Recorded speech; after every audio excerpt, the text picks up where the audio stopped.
something worse than a trash can. Zenith. I love Zenith, right? Oh, God. Zenith, Don't you just hate it when YouTubers start making videos just for the sake of jumping on trends and getting quick, easy views? I mean, look at this guy with this stupid tier list video. I rate them. I love them. Not the God. Holy sh! Welcome to the Ben's Watch Club affordable watch brand tier list video. Yes, today I'll be rattling through the biggest low-cost watch brands and sorting them into categories based on how good I think they are. S being the best, and then all the way down to D being the very worst trash. To be clear, this is my opinion on some of the watch brands that I've tried over the last few years. Put your thoughts down in the comments. We're also not covering the small list of micro brands because this video could go on forever. Think of this video as your Ben's Watch Club Christmas special. We're going to zip through in alphabetical order to keep things interesting and organised. Yeah, first up here, we've got a couple of offerings from AliExpress. Now, AliExpress is an interesting place. The main one I've got here for AliExpress, I'm just clumping up all of the Chinese kind of no-name brands together that you can then go on yourself and buy from AliExpress. Some of these, as we've discussed before, like some Pagani design models that say they can offer quite good value, whilst others are just shameless rip-offs with poor build quality. It's a little bit hit and miss with AliExpress, but there is some value to be had for sure. So all these AliExpress brands, I'm going to give them an overall B tier. I think that's rather fair. Obviously, when you order on AliExpress, it takes a while for the watch to arrive, and sometimes the specs aren't accurate. Next up, we've got AliExpress dropshipping. Now, this is my summary of many of these brands, some big brands, who've clearly just dropshipped their products from sites like Alibaba, AliExpress, and they're low quality, and then have a massive markup applied onto them. So for this, we're definitely going D tier. As a consumer yourself, there's basically no point in buying a dropshipped watch when you can just go directly to AliExpress and basically get the same thing for much less. Next, we've got Aviate, and this one just about made the cut. It's not the biggest brand by any means, but I've started to see these sold in other watch stores, so I'm kind of categorizing them as big enough for the list. The striking designs aren't going to be to everyone's taste, but I think they're executed rather well, and based on the last one that I received from them, I think I'm going to put this one in the A tier. They offer great specs for the money in most cases. I just wish they had some smaller models that I could realistically wear. Next up, we have Casio. Now, Casio, my favorite watch brand, I'm not going to lie. I've even got one on my wrist right now, and I think when it comes to pure value for money, they're not really beatable. If you want to spend barely anything and get a fair chunk of watch for your money, there's only really one option. And as a result of that, they've got to make S tier. Sure, if this was based on their marketing as well, they'd be nowhere near that. But fortunately, I've had so many good experiences with their watches. So many of them have such good alignment as well in their analog models that they can't go anywhere else, at least for me. Next up, we've got Citizen, and I think I've only ever showcased one of these on the channel. They're one of these brands that I've always wanted to like, but I've never been able to, because as far as I can tell from all the research I've done, almost all of their models are like 41, 42 millimeters and over. I found a couple of options that are slightly smaller, but there really isn't much choice if you've got a slimmer wrist. In terms of pure quality, they seem to be up there with some of the others at the price point, so they're definitely going to go fairly high on this list. Though with the limited experiences I've had with them, I've had numerous issues with regards to alignment, both in terms of the movement and also the indices. That indicates to me a little bit of sloppy quality control perhaps, although I think in terms of pure durability, the watches seem quite good. So as a result, this is my list. I'm probably going to just chuck them in at B tier. They're fairly decent, but nothing great. If they brought out some smaller watches, perhaps they make it up to A tier. But either way, they're definitely going to beat out the next contender on our list. This one being Daniel Wellington. Yeah, we've covered these a few times, not only on this channel, but on my old channel. If you want to pay like 100 odd quid for a watch that's cost like 3-4 quid to make, Daniel Wellington is the way to go for sure. When I first was getting into watches, I quite liked the look of these, and at the time there really wasn't that many other like minimalist watches from some of the mainstream brands. But that's no longer the case. There's plenty slim options I've showcased before on this channel. I also did a video where I bought one for a fraction of the price on AliExpress, and it turned up and it was exactly the same watch. As a result, there's really nowhere else I can chuck them other than D tier. Unoriginal, boring, low quality. Yeah, I can't really recommend that one. Then we've got the brand featured in perhaps the craziest video on this channel so far, Filippo Loreti. The lengths at which this company have gone to try and seemingly intentionally deceive customers is disgusting. Lying about the origin of the watches, completely over-egging the quality of them too. Not to mention the super annoying video ads that you've probably all seen, especially after watching that video. Without a doubt, straight into D tier. If there was an E tier here, they'd be going in there as well. Another brand that didn't get a positive review on this channel was Fossil. I had reasonable expectations when I got one of these into the studio. A few of you had said how good these were. At least upon my impressions with the first watch I tried from them, I can't recommend them. The quality control in particular was just terrible. Alignment was a huge issue, not just on the hands, the whole rest of the dial, even parts of the case. Yeah, that watch, it looked super cheap and felt terrible, including the strap. Was it on the same level as Daniel Wellington? Probably not, it's probably a bit better. And at least they haven't been bombarding me with ads like Filippo Loreti, so this one probably belongs in the C tier.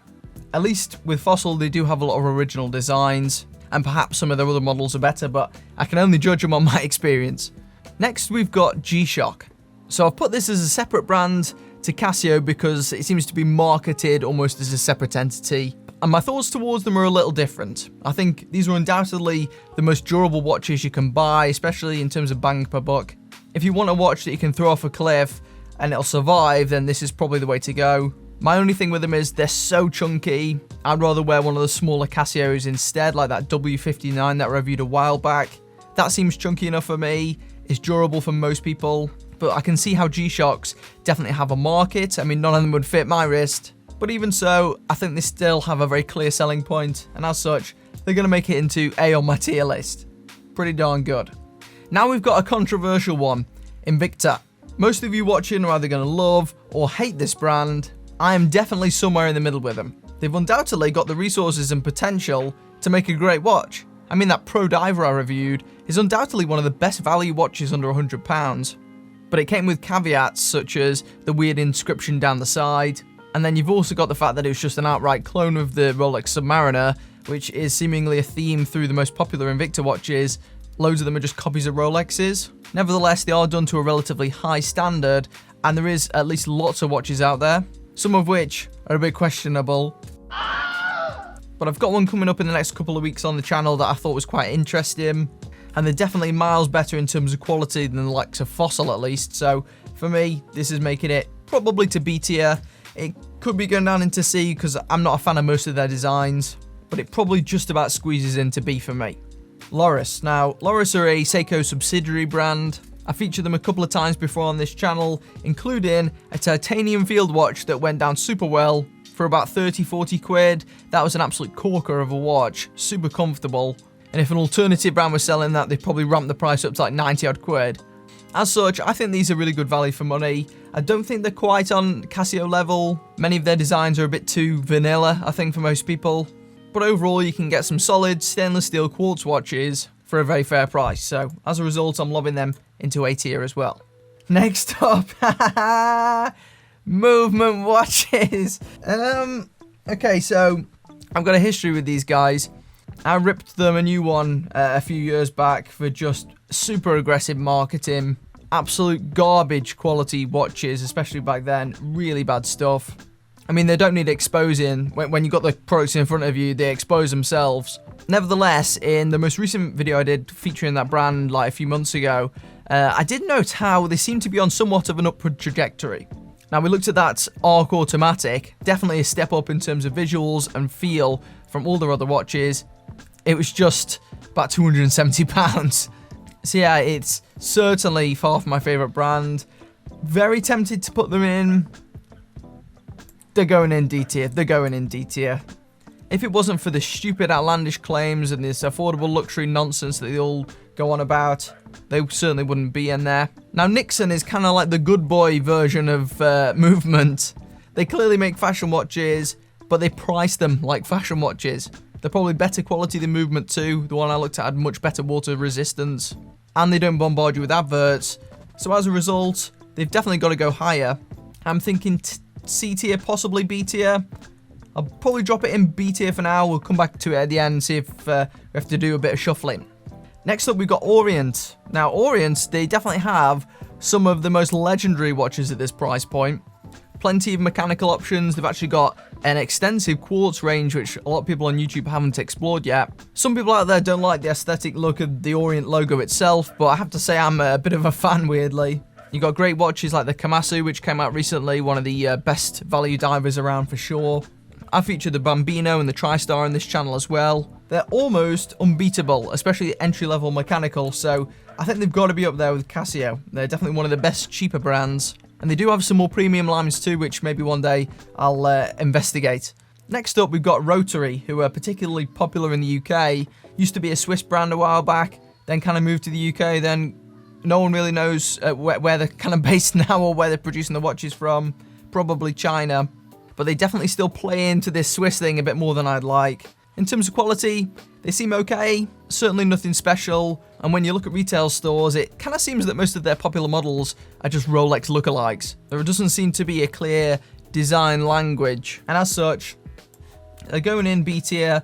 They're kind of not trash, just very meh, just very average to me. But the products don't seem to be a complete waste of money.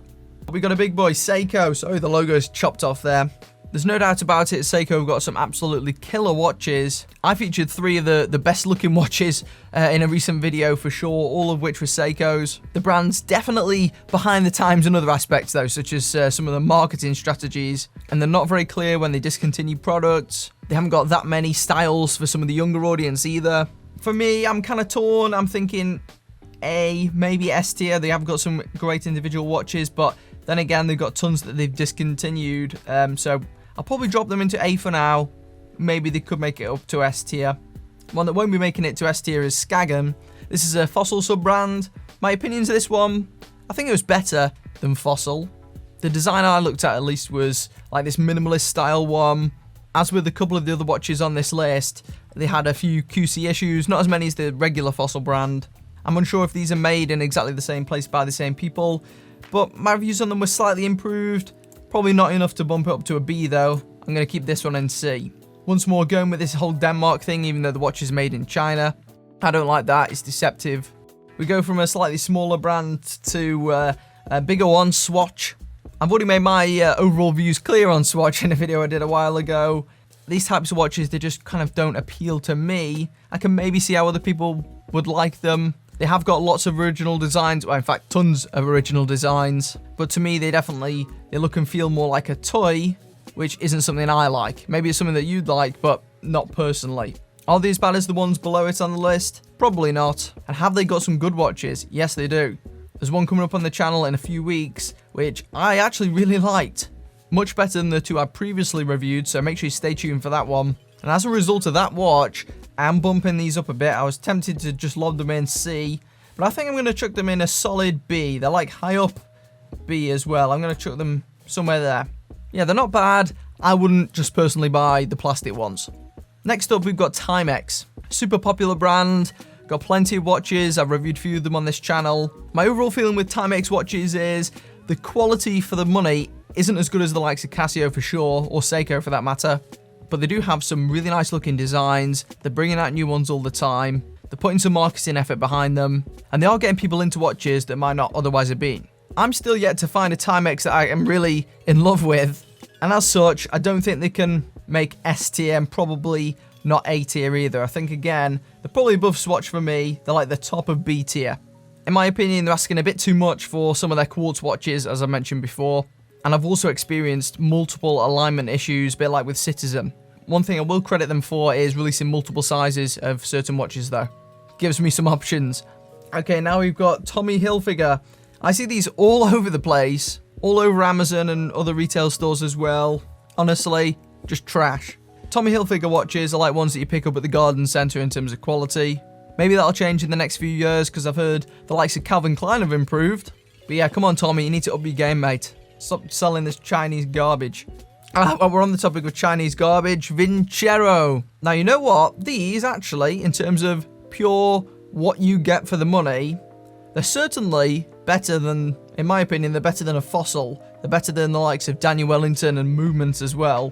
However, they're not going to make B tier like they otherwise probably would have. And that's because of their just ridiculously aggressive marketing that's just pissed me off. They're ramming these down your throat, advertising them as luxury and premium and all this, going with this Italian sounding name, even though they're not Italian. And they retarget me again and again and again. And I just want them to just, so I'm dropping them down. I'm tempted to drop them all the way into D. They're at the bottom of C. We're going to go with that. They're at the bottom of the C, just clinging onto the edge of the cliff. But if I see one more ad this week, I'm going to bloody drop them. And finally, we've got a brand that's almost like the antithesis of Vincero. Proudly Russian, Vostok watches, spelt with a B, which is how it's written. I quite like Vostok watches, crazy, a little bit wacky. You get a fair amount of watch for your money, which isn't much money either. Do I like their designs as much as the likes of Casio and Orient? No. Is the quality control questionable? Yeah. But can you get some bargains for basically every wrist size? Absolutely. As such, these are just going to make it, I think, into the bottom of A tier. So yeah, here's a final look at my list. We're going to do a little bit of shuffling. I'm going to bump up Citizen above AliExpress, I think, because Citizen watches seem to be built quite well. I'm probably going to just chuck Swatch there as well, although there is some great AliExpress watches, no doubt. And I'll probably bump Rotary up above Nixon. It's sort of on par with Invicta for me. We're also going to push Seiko up to the top of A tier, and then G-Shock up one as well. Other than that, I think we're looking pretty darn good. So this is a final look at my tier list. I'd love you to do the same. I'll leave a link to this in the description so you can make your own. And let me know in the comments if there's any brands you think should have made this list. Remember, we're looking at brands here who've got significant offerings for under £200. If you enjoyed the video, consider subscribing. I'll see you in the next one. Merry Chinmas!